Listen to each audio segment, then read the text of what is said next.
And hello, everyone. I guess I'm a little late tonight.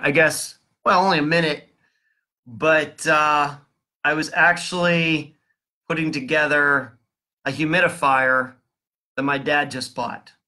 And I was looking at it, and it's not working yet. So I don't know what's going on there, but I will look at it after the show.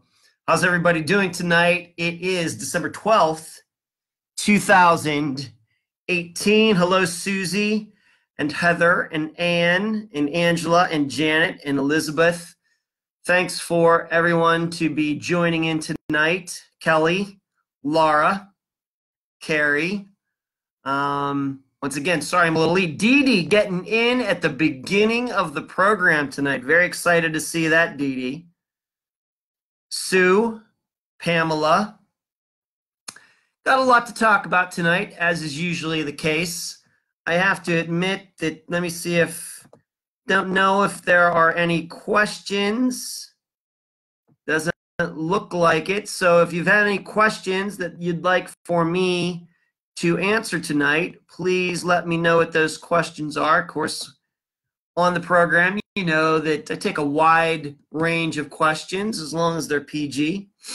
Who else is here? Kelly, Tracy, happy hump day. You too, Dee Dee. Welcome, everybody. Thanks for everybody. As you can see, I'm still in Pennsylvania, and I think that's going to be that way until 2019. So you can expect to see this background back here for at least probably the next 3 weeks. Kelly asked me, am I sick?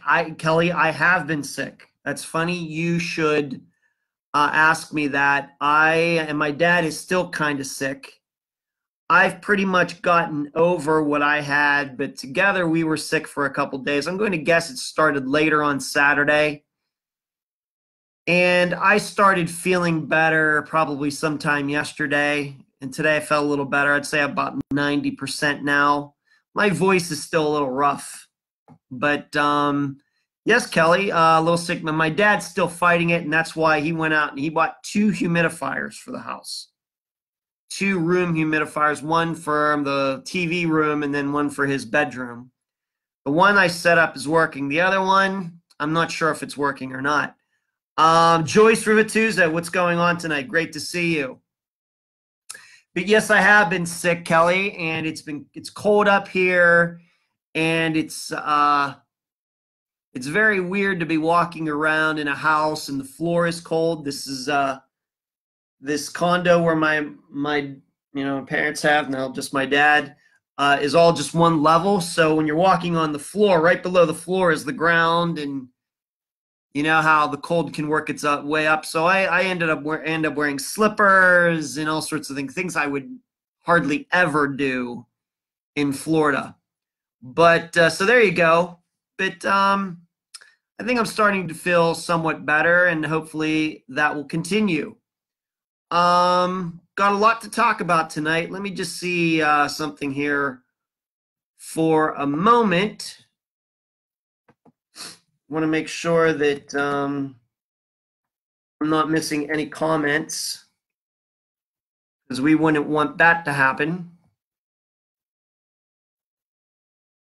So hold on just a moment where I go to the videos section of the Unfound podcast page, and we'll see what happens here. Once again, if you have any questions you'd like to ask me, now is a great time to type those questions up. Man, is this going slow? Probably now that I'm talking about it, I want to remind all of you that come the first Wednesday in January, I will be moving this show to YouTube. Okay, let's not forget about that. And I'm doing that for several reasons, because I think it'll be easier for people to access. And the show ends up being on YouTube anyway. It'll save me kind of a step, because the only people that can watch this program right now are people with Facebook accounts. And a lot of people aren't on Facebook, whereas you can watch on YouTube. Paul, what's going on? Jennifer. Kelly, thank you. Dad is still hacking away. I'd say that he's better than a couple days ago, but he's still hacking away out there, and that's why he got these humidifiers. It's very dry in this place here, so he thinks that that'll help by getting a little moisture in the air. Jennifer and Jamie and Diane and Barb, thank you all for joining in tonight. Once again, just as a reminder, we are moving to YouTube first Wednesday in January. Off the top of my head, I don't know what that date is, but whatever the first January is in 2019, I'll be moving over to YouTube, which is a channel that I'm starting to support a little bit more. Ramona, thank you for the condolences, Ramona. I deeply appreciate that. Pamela says she has her vaporizer going. There you go. See, Pamela knows what I'm talking about. Something that I need to talk about, I haven't been really able to push it too much, being that I missed a couple weeks due to my mom's passing. But I still want to encourage all of you, if you can spare it, to join on Patreon. The goal was to get to 150 supporters by the end of the year. It's probably not going to happen now due to circumstances. But I hope that you will consider it.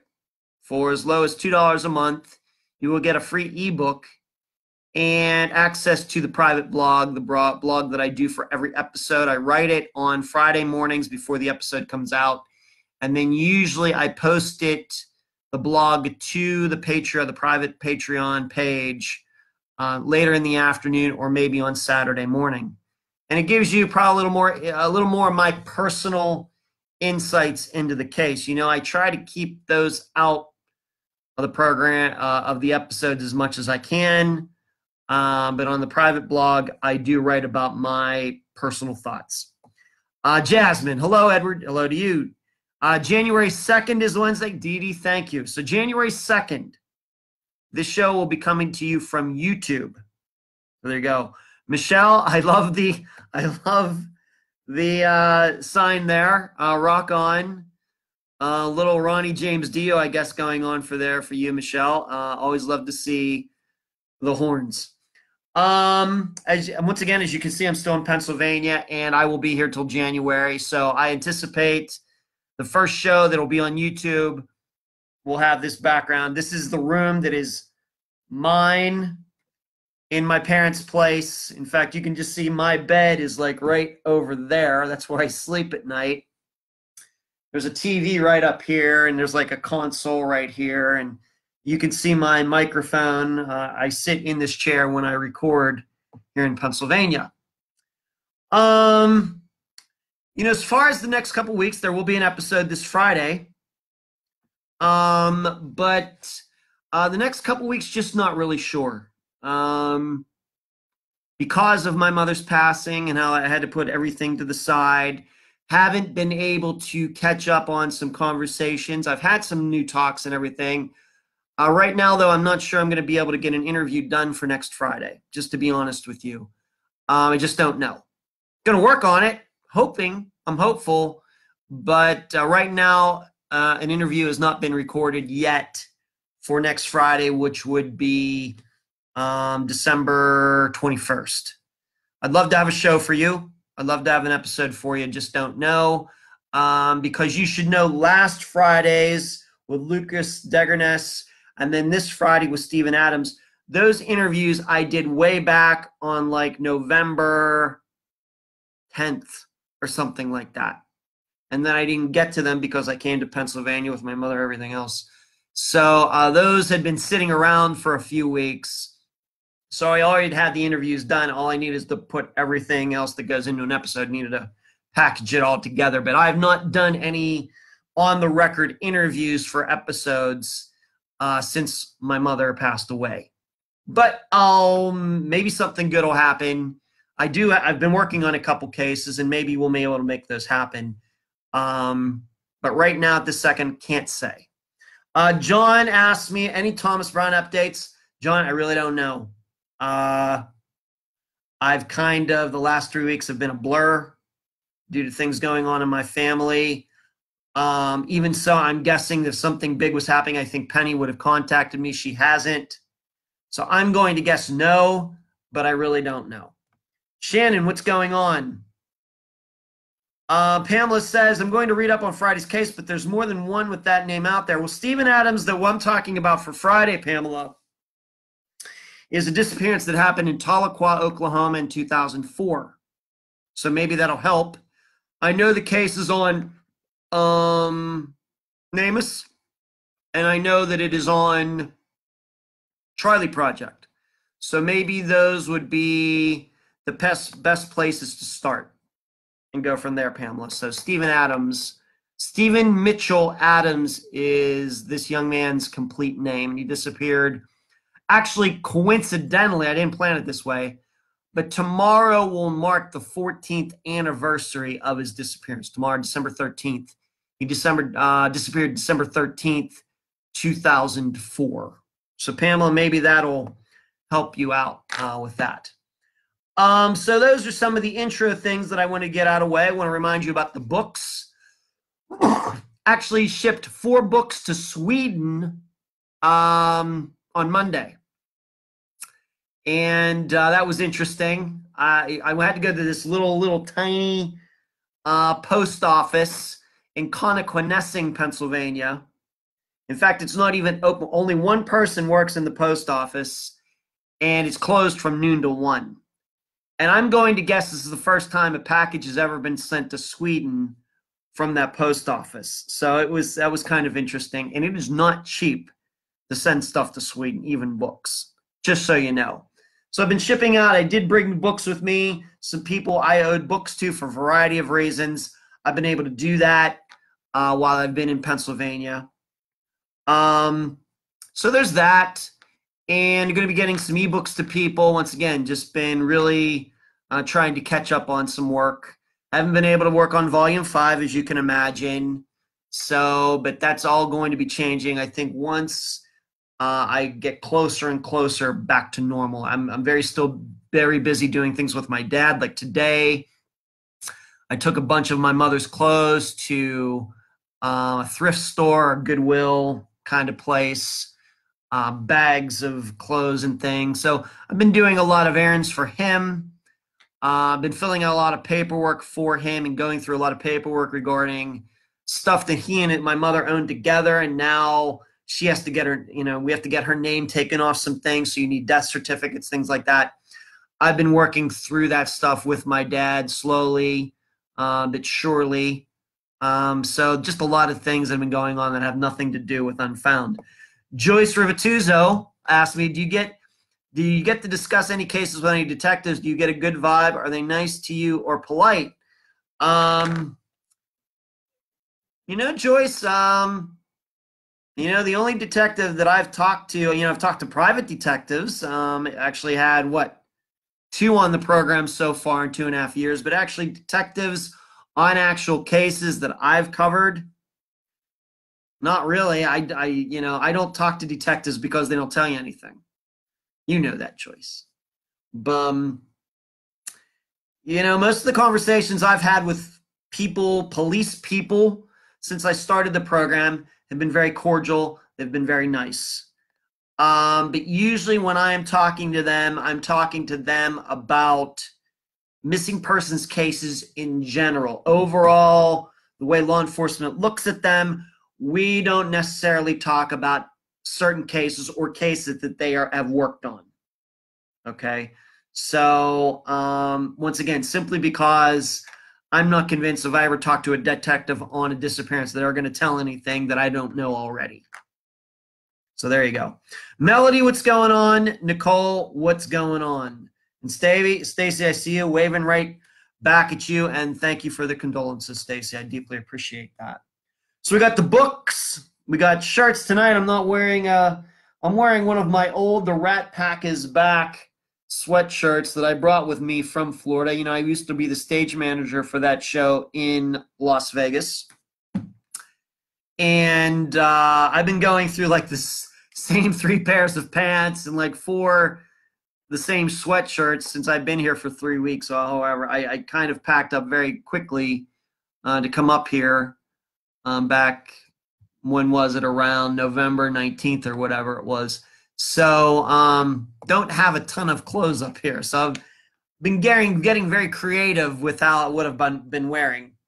But you know about the shirts, you know about playing cards, you know about the books. Already talked to you about Patreon. I have to talk to you about PayPal. If you'd like to make a one-time donation contribution, that would be unfoundpodcast@gmail.com, and I deeply appreciate that. Thank you, Dee Dee. So let's get to, once again, any questions you have going on. Of course, Joyce has asked me a question, which was a good one about detectives. Any of you have any questions? Please fire away, because I came into this program not having any. So totally up to you if you'd like me to answer any questions about a particular case or anything in general. Pop culture, Christmas, movies, whatever. I'll do what I can to answer your question. Where I want to go tonight as far as news goes is because of something that I saw, and somebody posted in the Unfound podcast discussion group about it, and that is concerning Jennifer Kesse's parents, who are now bringing a lawsuit against the Orlando Police Department to get their hands on all of the paperwork regarding the investigation they've done into Jennifer's disappearance. Probably of all missing persons cases that Unfound is not covered, we've probably talked about Jennifer's the most on this live show. That is my perception. I think we've talked about Maura Murray a little bit. Maybe we've talked about Brandon Lawson a little bit, talked about some others, but it seems that Jennifer's has come up at least 6 or 7 times since I started this live show, and it's been over a year since I started it. So I want to talk about that a little bit right at this second. Nicole says, bowling. You were bowling tonight. Sorry, late. Sorry about your mom. Lost mine earlier this year. Nicole, you have my condolences. You were bowling. I'm a terrible bowler, Nicole. Terrible. Terrible. Alicia, what's going on? And Dee Dee asks, how many people you've interviewed stay in touch long term? You know, that's a very good question, Dee Dee. I would say that at least 75% of the guests that I've had on the program, I've talked to within the last few months, going back to the beginning. However, there are a couple guests, and I'm not going to say who they are, who I've not spoken to since I did the interview with them.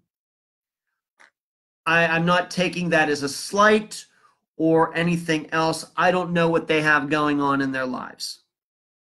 But I do try to email them once in a while. If they don't get back to me, I don't take it personally. But I always, when I contact guests just to see how they're doing, if they don't get back to me, I just want them to know that the communication lines are always open for further discussion. There are some guests, like, for example, Joyce is in here. Joyce, I just talked to her on Saturday morning. I would say of all my guests, I talked to Joyce as much as any of them. Maybe she's number one. Maybe, Joyce. You should know that. But it just depends, Dee Dee. I wish I had more time to keep in contact with all of them all the time. I don't. But I do believe that I have good relationships with all of them. I don't believe any of them, after they were on the program or heard the episode, their opinion changed of me or anything like that. So I'd say a lot of them I've kept in touch with long term. Many. It's just that I don't expect them to just contact me out of the blue. And, if I'm thinking about them, I contact. If there's something that I hear or I read that I think of that particular case, then I will contact them. But I would say A large percentage, Dee Dee, probably 75% I've talked to within the last few months. So there you go. Nicole asks, anything new about Jamie? Oh, this, not that I know of, Nicole. About Jamie Kloss, that girl who disappeared, her parents were killed. Not to my knowledge. I really have not been able to keep up on it, Nicole. I don't know. Bonnie, welcome tonight. Speaking of former guests of Unfound, Bonnie is in here tonight. Good to see you, Bonnie. Thanks for joining in. So let's talk a little bit about Jennifer Kesse. I already mentioned that her parents are suing or bringing a lawsuit against the Orlando Police Department because I think there's a perception on their part the Orlando Police Department is not doing enough. I also think that they're frustrated that they haven't been able to, the parents of Jennifer haven't been able to get their hands on more information. And when they do get it, it's all redacted, which means, you get a piece of paper and a lot of stuff is just blacked out. You can't read it. Sometimes when you see top secret documents, in some documentary or something, there's a lot of stuff that's blacked out. I think that's what has happened to a lot of the paperwork that the Kesses have gotten about Jennifer's investigation. And I think after, how long has it been now? 13 years, 14 years? They've gotten a little frustrated with that. And so they are going to the next step. I want you to know that speaking of former guests and everything, I have never, ever suggested to one of my guests that they bring a lawsuit against the police department, even in those cases where a police officer might be involved. I've never said that, ever, okay? Now, you know how I feel about the police when it comes to missing persons cases. They blow them off too much. They don't take them seriously. They say the wrong things to parents, et cetera, et cetera, et cetera. But even I would never suggest that a family files a lawsuit. So I've never talked to the Kesses, and in fact, when it comes to Jennifer's case, I don't know any more than any of you do regarding her disappearance, okay? I don't have no secret knowledge of her, anything behind the scenes that I've withheld from anybody, nothing. I've never worked on that case professionally. But if I were to talk to the Kesses, I would have never supported them doing this. And in fact, there was a case that I was going to cover from Oregon, probably early this year. And we were on the verge of doing an official interview for an episode. And then the mother backed out of it because the rest of her family had convinced her to file a lawsuit against the police department. I'm not going to tell you what case it is. But I told her that I didn't think that it was a very good idea. And I have to admit, I haven't talked to her since. And I've tried to call her a couple times. I don't know if that lawsuit is going anywhere. I forget how old the case is now. I have to look it up. But even in those situations where I knew of a family that was going to do it, I suggested to them not to do it. I realized that it's very easy to fall prey to that. You get frustrated. I'm sure the Kesses have been driven nuts over the years. A lot of kooks, a lot of theories, a lot of conspiracy stuff, all over the map. Was it was it somebody that she worked with? Was it, some other guy that she was seeing beside her fiance? Was it illegal immigrants? Was it the landscapers? On and on and on. And I can understand why after a while they would get frustrated that they're not getting results. But if I were to tell, what I would tell them is that, see, in my world, Jennifer Kesse's case isn't that old. It's not. In fact, I know that, in being with my mother's funeral, I've gotten to see a lot of people. They know what I'm doing. My mother had told them about what I do. They are asking me, and they are always stunned when I tell them that the average case that I cover on Unfound is like 20 years old. They're always stunned to hear that. They think that, I'm covering cases that are just a few years old or something. So, and that's about right. The average case on Unfound is about 20 years old. So Jennifer's, in my book, isn't even that old. It's a tragedy that it's been this long. So I would remind them that there are families out there who have waited 20 years, 30 years, 40 years, and they haven't gotten any more information either.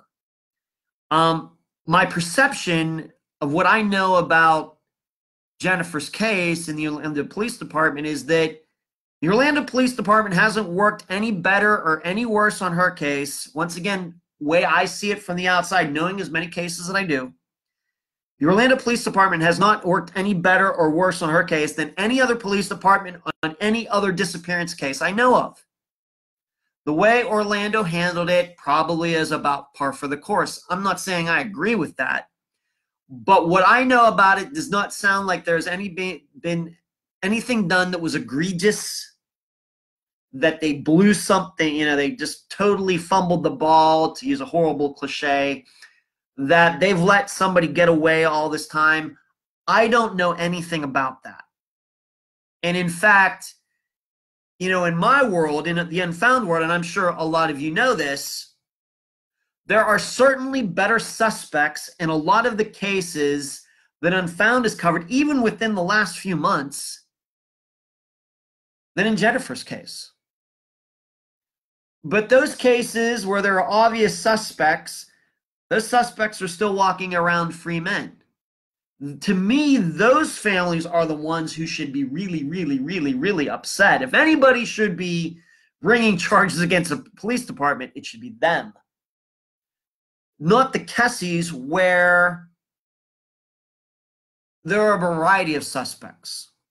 At least, once again, as a guy who only knows as much as all of you do about the case.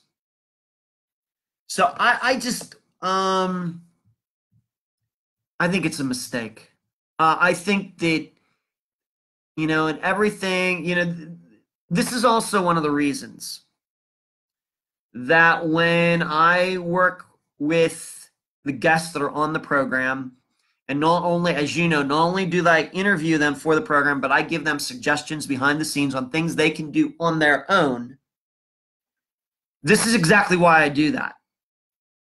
Because it's very easy to get frustrated sitting around and waiting for the police to do something. And I know the Kesses have been out there. I get it. Okay, I get it. But I would never push a family in a direction that I think is going to be fruitless, because that's not what they need. It's not what they need.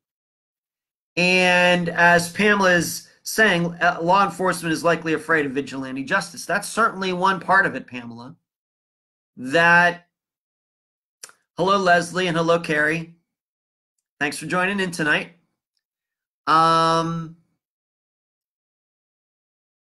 I just would never, I think that once you start filing lawsuits against police departments, the battle lines are drawn. Suddenly it becomes, a relationship. Okay, maybe the police aren't doing as much as they should be and everything, but it's not adversarial. Now the battle lines have been drawn. Okay. And the problem, and this is what I told this mother way back at the beginning of this year. I told her, my family wants me to, we're going to file this lawsuit and everything else. I just straight out told her, here's why you're not going to win that lawsuit. There is no proof that a crime was committed. That's why. That's why they don't, it's one of many reasons they're not. And even if there was a crime committed, then it's even more so that the police want to protect everything that they've learned. Okay. And I know it sucks. I know it does. I hate it. I hate it. But the police are under no obligation to tell anybody anything. And this is why, I'm so happy sometimes when a family does tell me, you know what, the police allowed us to come in. They showed us the paperwork. In fact, in some cases, and once again, it depends on the jurisdiction and everything else, they actually have copies of the police paperwork, which I think is fantastic. But that is not par for the course, and that should not be an expectation. And I think it depends on a case-by-case basis. And because even though there are patterns to missing persons cases, that doesn't mean they're all the same. So it's just, I just, you know, I have it written, and if you see me looking over, my notes are over here to the right on my other computer. I have it written down. It's when I hear something about we're going to sue the police department. Okay, you're going to bring charges against the police department, then you're going to expect them to work for you at the same time. Because, you know, the tough thing is that families nor private investigators have the power of the state to arrest anybody and throw somebody in jail. Only the police can do that. So now you're bringing charges that they didn't do their job, but on the other hand, you're going to still expect them to do their job. I think that those expectations are too high. And what I have written down here is it seems like there is a bit of a lack of perspective on the Kesse's part. I know they have this lawyer working for it. Surely it's a lawyer that knows nothing about missing persons cases, surely knows nothing about what goes on in all these other cases over here. And, you know, you start thinking, is this lawyer who suggested they do this just trying to make a name for himself or herself? That becomes a possibility to me. This is why I encourage families to be polite to the police. And that doesn't mean, you know, just be their lapdog or anything else. But even if you are frustrated with them, you have to be nice. I feel like Patrick Swayze's character in Roadhouse. Do whatever you do, but be nice. Be nice. Even if you're ticked off at them and everything else. This, once again, is also why I try to tell the families that I've worked with, a lot of times you're just going to need to do this on your own. That's just the way it is. Because when I start hearing about lawsuits against police, it starts sounding to me like the expectations that the Kesses or whoever else have for the police is too high. And even I have a question. What is the problem in this case? Let's just talk about Jennifer Kesse's case. I'm not going to go through all the facts and everything else. But let me go through it. Let me go through some things here first. Karen asked, would you consider inviting a Kesse family member on the Unfound podcast, even though this has been a well-covered case? I'd love to talk to the Kesses, but I'm always going to be truthful with them. I've had this discussion on this show before, that I would be honest with them. Okay. And my perception is that they have not talked to somebody like me. I'm not trying to be arrogant or a know-it-all or anything like that. I'm not trying to be that. But it just doesn't feel to me like they're getting very good advice. There you go. Nicole says, I think this all draws away from the real cause. Nicole, that's possible. Carrie says, that is why a portion of my FOIA was denied. They were afraid suspects would be harassed. That's true, Carrie. I agree. Cheryl, welcome tonight. Sorry I'm getting to you a little late. Sue, the police should still do their job regardless. They should. Sue, I agree. But police aren't robots. They're humans like the rest of us. And we know how much we like getting sued, and then we're expected to do our job at the same time. We know that. And so my expectations for police aren't any different than I have for anybody else in any other profession. You're finally here. Carrie says we got to work with the police, not against them. Pamela says after 30 years, they should release cases to outside help. This is something that we've talked about before, Pamela. that, I would love to see at least state legislation regarding these types of situations. But even I would have to say that how old's Jennifer's case? 14 years. That doesn't seem to be long enough. I think that it would have to get out to about 20 years before I would actually go along with something like that. Okay, 14, 15 years. I know this seems like a long time, but that may just be too short a period. Once again, considering that the average case I cover is like 20 years old. Marcus, what's going on, man? Good to see you tonight. So getting back to the Jennifer Kesse's case, why have we gotten to this spot in her case? Once again, just as we, the public, what we know. I think the problem from the beginning on this case is that the family had a certain idea of what happened. Okay? Now, that is not unusual. That is not unusual. You all know it's not unusual. You know that families usually have a pretty good idea what happened. Okay? And a lot of times they're right, even though can't prove it. But I will continue to say that Jennifer Kesse's case, the big factor in this has been a bit of trying to blame people who are not American citizens. I think that it's been partly to try to blame it on people of, doing what we might call jobs that aren't totally professional, however you want to put it. And I've gotten that, and I've known about Jennifer Kesse's case, for almost since the beginning, even though I lived in Las Vegas when it happened. So I've been following, just like all of you have been following it for a long time. And my perception is going way back, to, the web sleuths, those first threads that started on Jennifer Kesse's case, is that a lot of it was about landscapers and Jennifer saying that guys working in the complex were eyeing her up and all of these things. And I think that this is something, it just feels like a case that has gotten onto a particular rail and it hasn't been able to move from that since. Even though I personally believe, once again, though, I'm just a member of the public, like the rest of you, regarding her case, that the focus should be elsewhere. What do we always say? What have I said? What do all of you now know about disappearances? What is the number one motivator of disappearances? Relationships. Now, I know that her fiance was down in Miami. He couldn't have been there when she disappeared.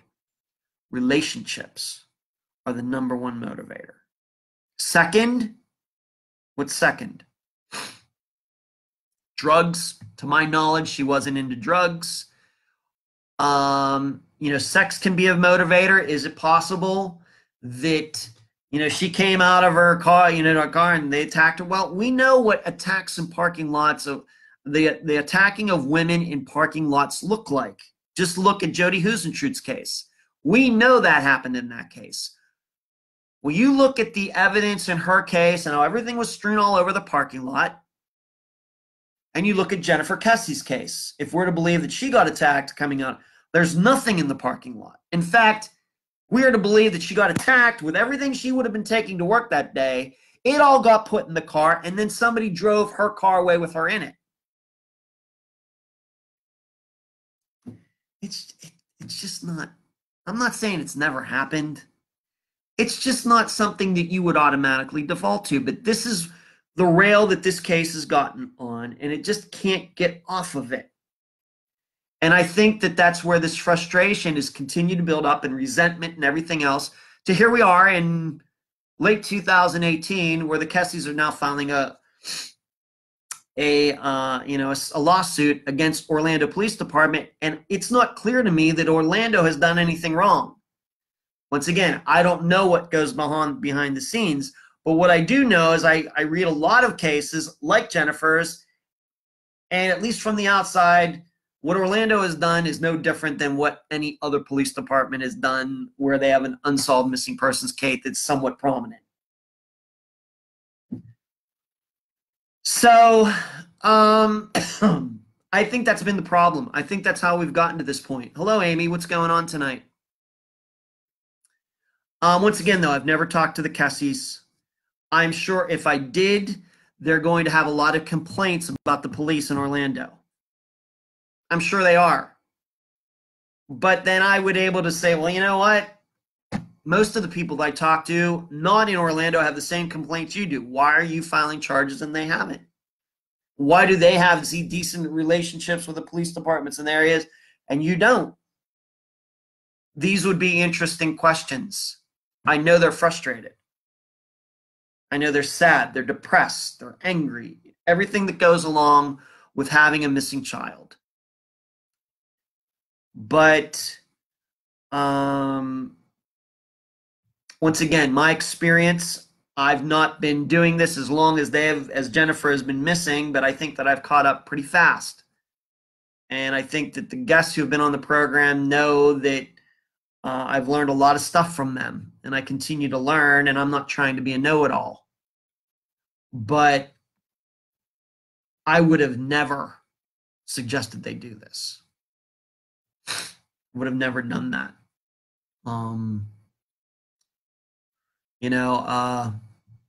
That's the problem in this case. And, Jennifer's case has gotten a lot of attention. I mean, we're on Greta Van Susteren, what was it, 5 years ago? And I think it was on Disappeared. It's gotten all the attention in the world. It has gotten more attention than most missing persons cases. It's still unsolved. I think the reason it's still unsolved is because, just like any other case, there's not enough evidence to bring somebody to justice. Just like all the cases that we've covered on Unfound, where suspects are much more prominent and obvious, and they're still, look at, just an example from just recently on Unfound. If Jennifer's parents are frustrated, how do you think Peggy McGuire's family feels?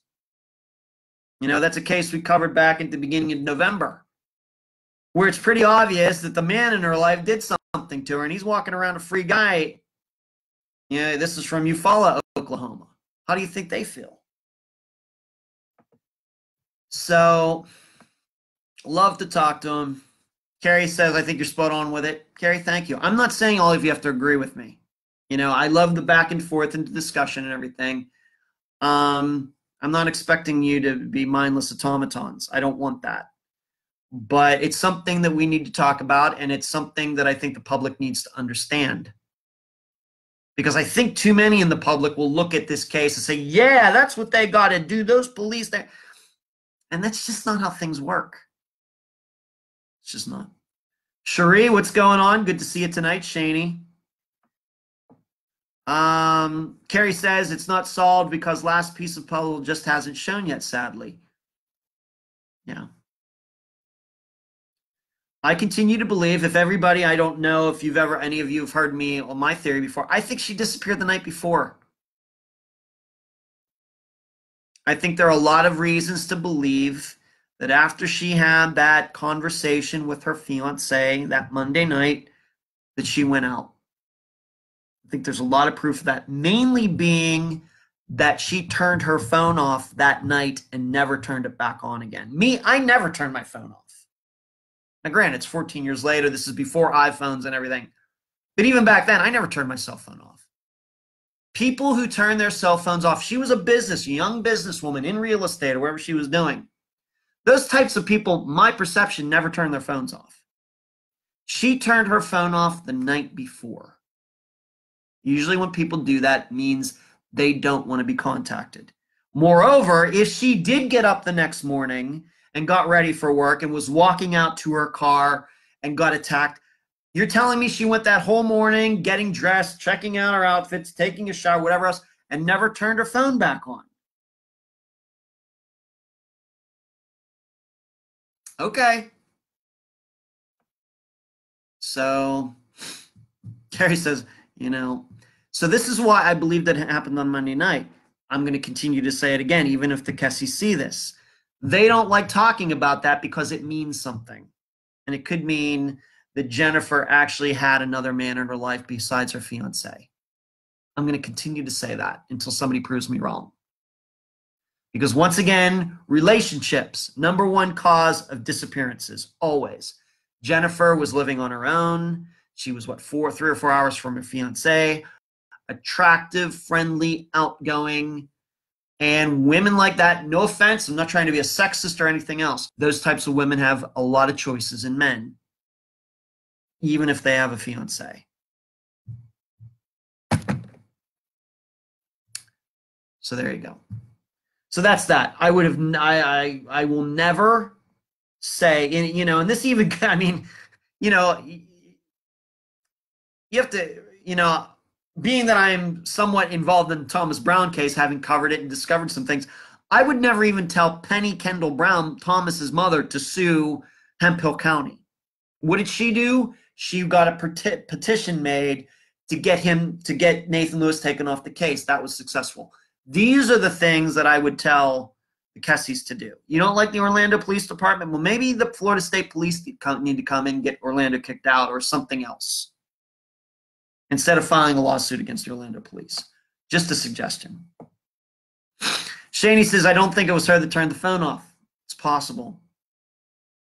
Stacy says, they do have that video of someone parking a car there. Has to be a way to track that person down. Obviously, it was not her on the video, and that needs to be focused on. The phone theory you just mentioned makes sense to me. Yeah, and it's just horrible bad luck that the way it was with that person walking, you can't see their face.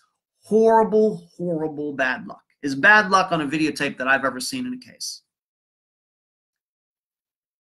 So, I know they're frustrated, but to me, there are a lot of other parents out there who have every right to be way more frustrated than the Kesses are, but those families haven't filed lawsuits. They continue to be patient. They continue to work on their own. They continue to be very open-minded about the possibilities instead of going directly to court. Let's move on to something else. Kelsey Berreth. This is the woman who disappeared from Woodland Park, Colorado on Thanksgiving. And of course, I was a little busy with my mother on Thanksgiving and haven't been able to finish it, but I do want to talk about it a little bit. She allegedly disappeared after dropping off her 1-year-old daughter with the father of the daughter, who was also Kelsey's fiance. So I'm guessing Kelsey and this guy had a child together and they were going to get married, and she dropped him off. I still don't totally understand. I don't know if the fiance is the same person as the father of the child. I'm sure one of you is going to be able to explain that to me, because I read like 5 different stories and it was still very vague to me. Let's go. Ann is asking about they want to see the files. Ann, I know. And they have no right to see them. If the police want to show it to them, they can, but there's no right to that. There's no right to that. Anything that the police shows you is a gift. This is one of the reasons I don't talk to police on the program, because the police don't tell you anything. So Kelsey, what happened was that she dropped off her daughter and then was like, I guess going to be going to Thanksgiving party, get together, and she never showed up. That would have been on the 22nd. And then her phone pinged 700 miles away in Idaho. I'm guessing that there isn't a car missing in this case. Of course, I have it here. Where was the father? Is there any proof? If the phone did ping 700 miles away, then where was the father of her child at the time? Could he have been in Idaho at that time? I don't know. What stands out to me is that she was last seen on November 22nd. And then, allegedly she sent a text on November 25th saying that she wasn't going to be going to work the next week. So that would have been that Sunday. So she wasn't going to be going in like the next day. And I guess at the same time, this phone pinged in Idaho, like 800 miles away. So I guess I'm to understand that there were roughly 3 days of no contact with anybody, where she didn't call anybody on her phone, didn't text anybody.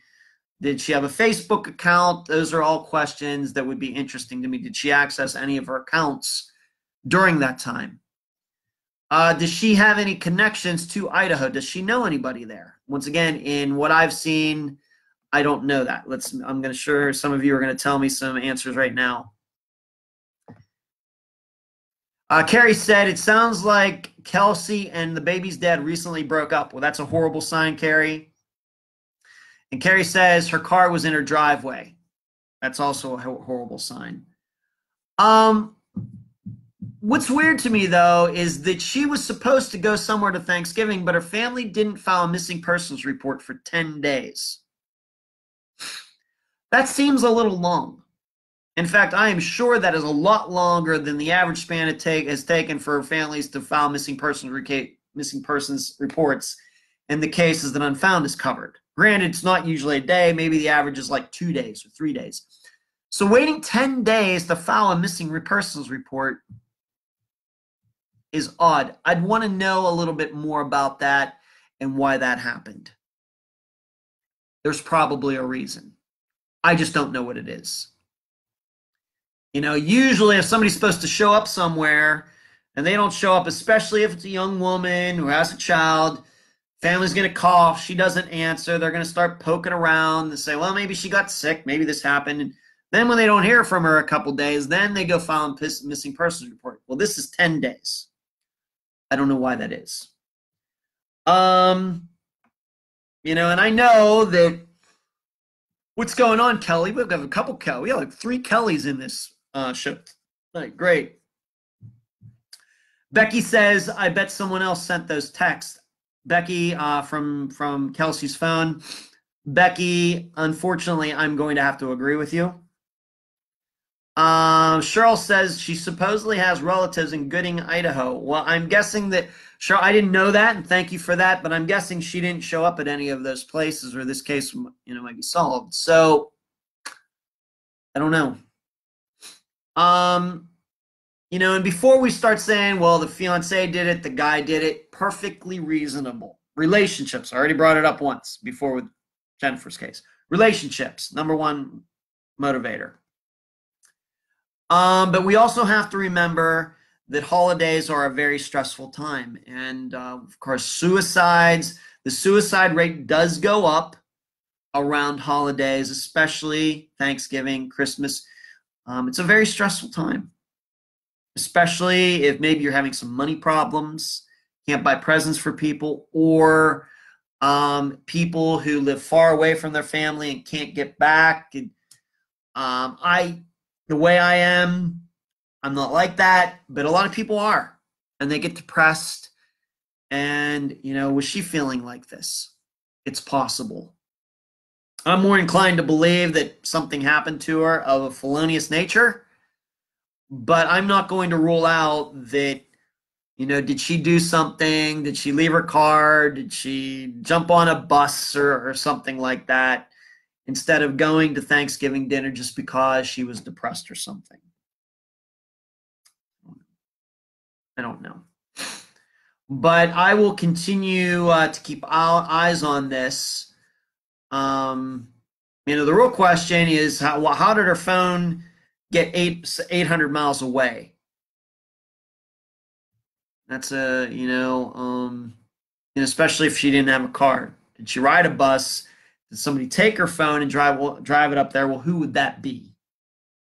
You know, and if this guy who met her with the daughter, he can prove that he was in Colorado that whole time and never went to Idaho, then, you know, it's going to be a little stuck. Carrie says, newly broke up relationships with littles involved ramps it up even more, ramps the stress up. No doubt, Carrie. I, for one, can tell you, holidays are not great. They can be stressful. You're right. Amy, she's late. We're talking about this young woman, Kelsey Berreth, who disappeared from Woodland Park, Colorado on Thanksgiving, and how her phone pinged 800 miles away in Idaho. And I'm just throwing out, you know, some things that I've noticed about the story. I think most people like I am are suspicious of this guy that she met right before she disappeared.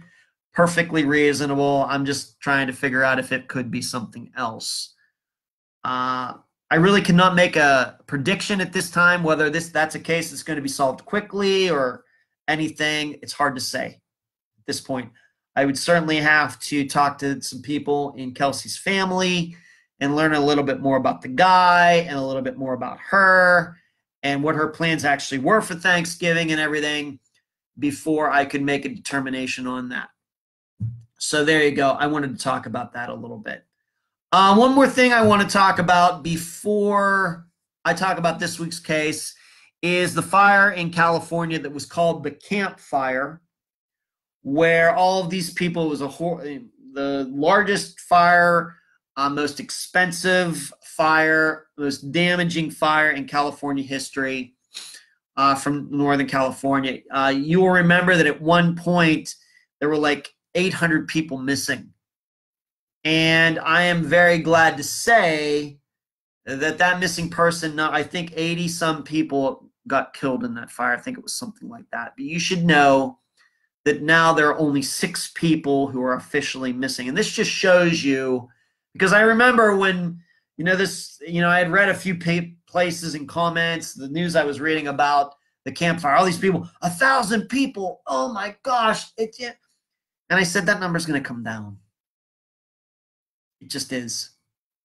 I was watching the videos of people escaping and everything else, and, I just can't imagine being in the situation. But it seemed to me, as bad as that fire was, that there was no way that 1,000 people got killed in it.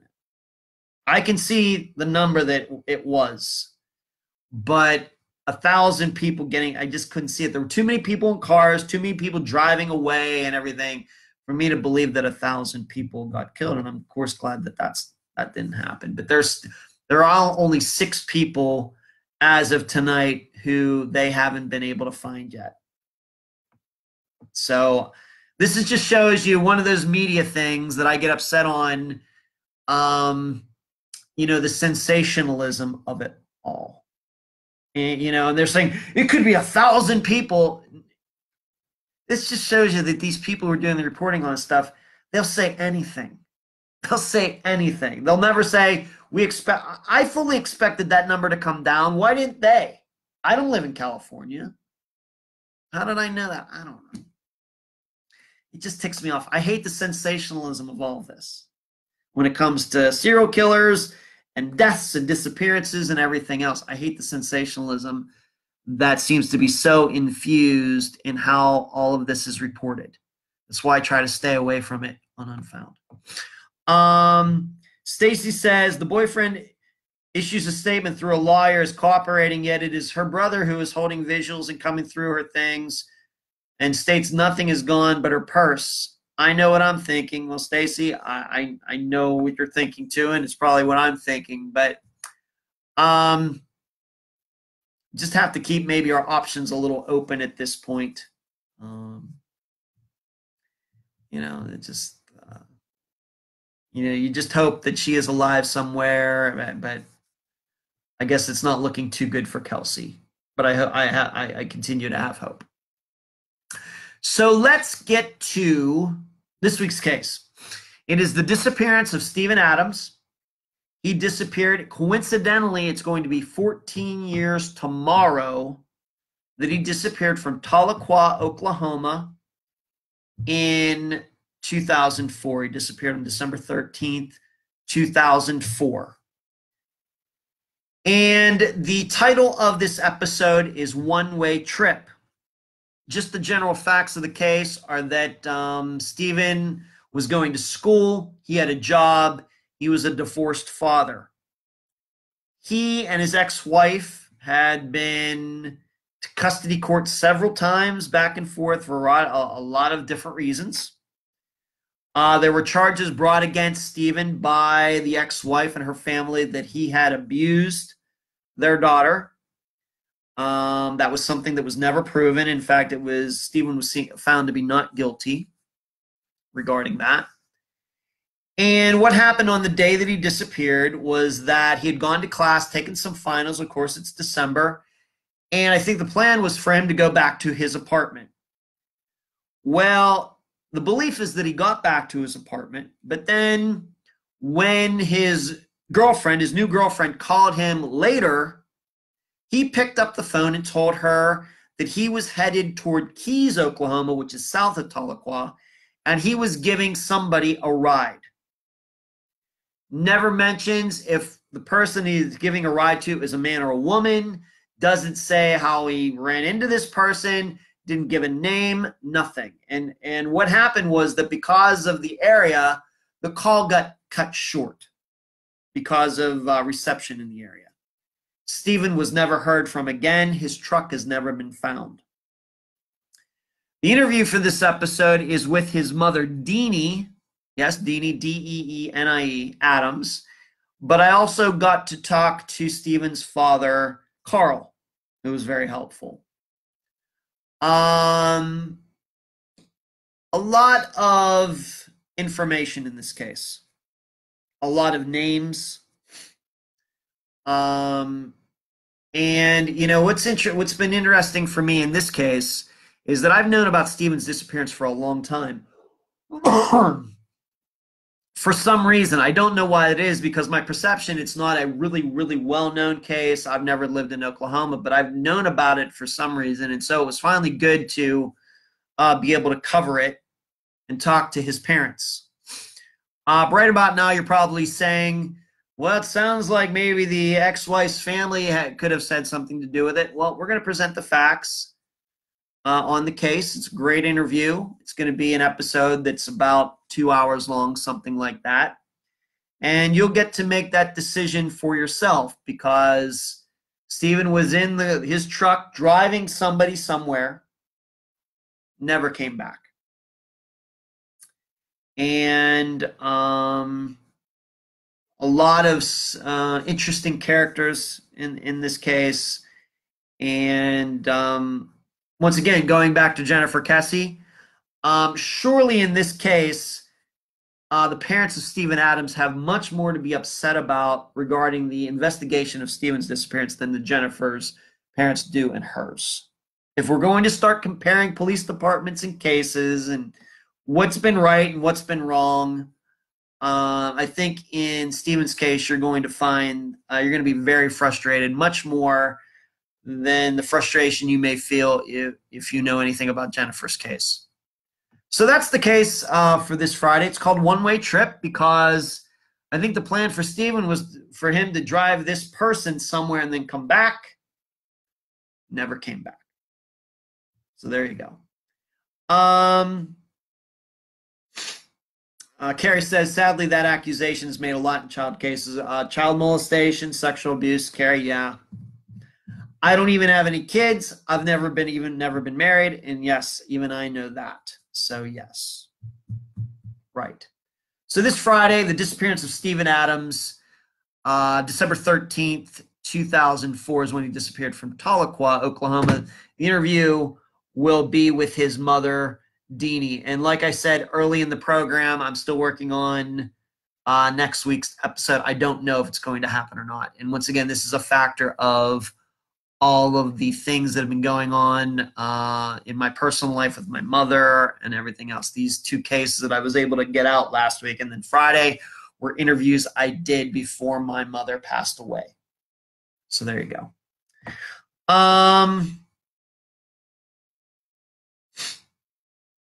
Joyce says, warn us, I thought of her case. Joyce, I'm not sure.